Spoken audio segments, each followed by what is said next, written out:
Crime બ્રાન્ચના police inspector R G Jadeja તથા police inspector HD તુવરનાઓની માર્ગદર્શન હેઠળ ક્રાઇમ બ્રાન્ચ ટીમ બાતમી મળી હતી કે એક કિસમ સયાજી હોસ્પિટલ સામે રોડની બાજુમાં પડેલ ઓટો રિક્ષાનો સરસામાન કાઢવાની પેરવીમાં શંકાસ્પદ હાલતમાં હાજર છે તેવી બાતમી મળતા ટીમે તુરંત જ બાતમીવાળી જગ્યાએ ખાતરી કરતા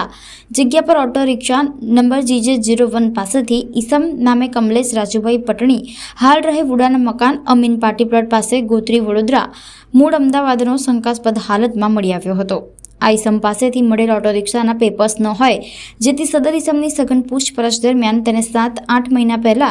અમદાવાદ સિવિલ હોસ્પિટલ પાસેથી આ ઓટો રિક્ષાની ચોરી કરી વડોદરા લાવી થોડો સમય ફેરવ્યા બાદ સયાજી હોસ્પિટલ સામે મૂકી દીધેલાનું જણાવતા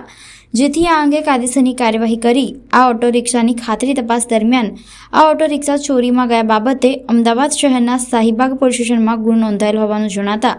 જેથી આગળની વધુ તપાસ માટે શાહીબાગ પોલીસ સ્ટેશનને સોંપવામાં આવી હતી।